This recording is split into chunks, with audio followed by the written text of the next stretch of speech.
ஒரே அடிதான் கதி கலையும் போயிட்டு பாரு வயிறுலாம் உனக்கு. இப்ப நான் என்ன பண்றேன் இப்படி திட்டினே இருக்கிறேன். வேலை பாத்துன்னு இருப்பியா?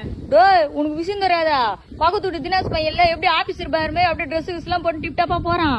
ஆனா நான் பார்த்தேன்டா முந்தானேத்து பக்கத்து ஊர்ல உன்ன மாதிரி ஆஞ்சநேயர் வேஷம் போட்டுக்கின்னு சோறு அரிசி அப்புறம் நான் காசு இதெல்லாம் கல் பண்ணு வரேன்டா. நல்லா கல்லா கட்டுதான்டா சின்ன பையா. இந்த மாதிரி வேஷம் போட்டு வரலாம் இந்த வேலை தான் பாத்துக்கிறாங்களா? சீச்சி எல்லாரும் அந்த மாதிரி இல்லடா. நிறைய பேர் சாமிக்கு பயபக்தியா இருந்து விரதெல்லாம் இருக்கிறாங்க.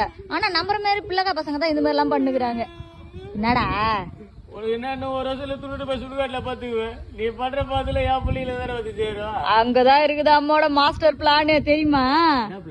அம்மாதான் உனக்கு கல்யாணமே பண்ணி வைக்க மாட்டேன். அப்புறம் எப்படி உனக்கு குழந்தை குட்டி போறக்கும் அப்புறம் எப்படி உனக்கு பாவம் வந்து சேரும்? மல்டி டேலண்ட் கேளுமா நீ. அம்மாட்ட நிறைய டேலண்ட் இருக்குதுடா, நீ தான் மதிக்க மாட்டேற.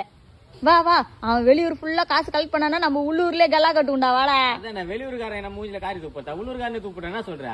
துப்பிடுவான் அவன். அதான் வா போலாம். வாடா சொல்றா. ஜெய் ஜெய்